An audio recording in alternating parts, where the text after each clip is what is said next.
በአንድ ድስት መኮሮኒያችንንም ሶሳችንን አንድ ላይ እናዘጋጃለን። ሂዳይስ ኪችን ነኝ እንዴት ናችሁልኝ? ደህና ናችሁ? የዛሬ መኮሮኒ በጣም የሚጣፍጥ ቀላል አዘገጃጀት ነው። የምትወዱት ተስፋ አደርጋለሁ። በመጀመሪያ ድስታችንን እናግላለን፣ ዘይት እንጨምራለን፣ የተከተፈ ሽንኩርት አድርገን ትንሽ እንጠብሰዋለን። በመቀጠል የተፈጨ ስጋ እንጨምራለን። ስጋውን ትንሽ ከጠበስነው በኋላ ውሃውን መጠጥ ማድረግ ሲጀምር የፈረንጅ ቃሪያ አንድ አይነት መጠቀም ትችላላችሁ። ከፈለጋችሁ አረንጓዴ፣ ቢጫ፣ ቀይ የሀገራችንን ባንዲራ እንጨምራለን። ከዛ ነጭ ሽንኩርት እናደርጋለን። አንድ ላይ እንጠብሰዋለን። የተወሰነ ከተጠበሰ በኋላ የቲማቲም ድልህ እንጨምራለን።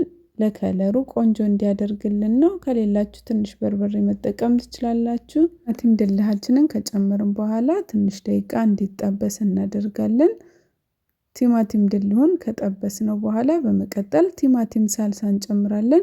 ቲማቲም ሳልሳ ደግሞ ከውጭ መግዛት ካልፈለጋችሁ በደንብ የበሰለ ቲማቲም ቤት ውስጥ ፈጭታችሁ መጠቀም ትችላላችሁ። ከድነነው ቲማቲም ሳልሳው በደንብ እንዲበስል እናደርጋለን።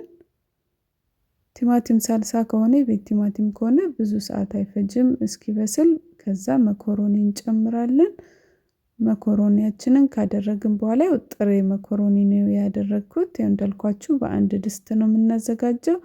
ከዛ የፈላ ውሃ እንጨምራለን። ቆንጆ በርበሬ ትንሽ፣ ቤዚል ቅጠል ትንሽ፣ ደረቁን መጠቀም ትችላላችሁ። ጨው እናደርጋለን።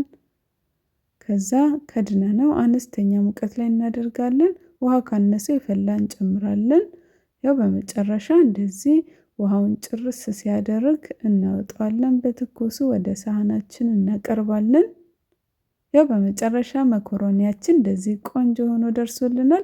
እንዳያችሁት በጣም ቀላል አሰራር ነው። በጣም ነው የሚጣፍጠው። ለልጆች ምሳቃ፣ ለአዋቂ ምሳቃ ቆንጆ አማራጭ ነው።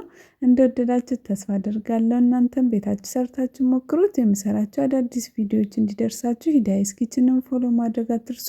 በሌላ ስራ ቪዲዮ እስከምንገናኝ ቻው።